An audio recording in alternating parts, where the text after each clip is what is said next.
Well, new information came to light relatively recently, and it's important that once it had that the government acted on it as swiftly as possible. Of course, I know the timing is frustrating, but I want to give people a sense of the scale of what we're grappling with here. There are around 22,000 schools in England, and the important thing to know is we expect that 95% of those schools won't be impacted by this. Around 50 schools have already been mitigated, another 100 are in the process of being so, and our expectation is in a matter of weeks the bulk of the remaining schools that will have this issue will be identified as well. Also important context to know that in many cases this could be limited to a single classroom, for example, so people should have a sense of the scale of what might be happening as well.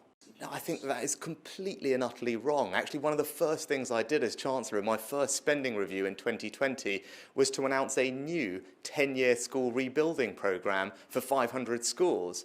Now, that equates to about 50 schools a year that will be refurbished or rebuilt. And if you look at what we've been doing over the previous decade, that's completely in line with what we've always done, about 50 or so schools a year refurbished or rebuilt. That's what I announced as Chancellor in my first spending review. On top of that, I also invested £5 billion to help our kids catch up with lost learning from COVID, the Education Recovery Programme. I think you'll remember at the time that was rightly a priority of the country to help our kids who've been disrupted by COVID with extra tutoring, for example, to help them catch up. And that cost £5 billion, which I invested in as Chancellor.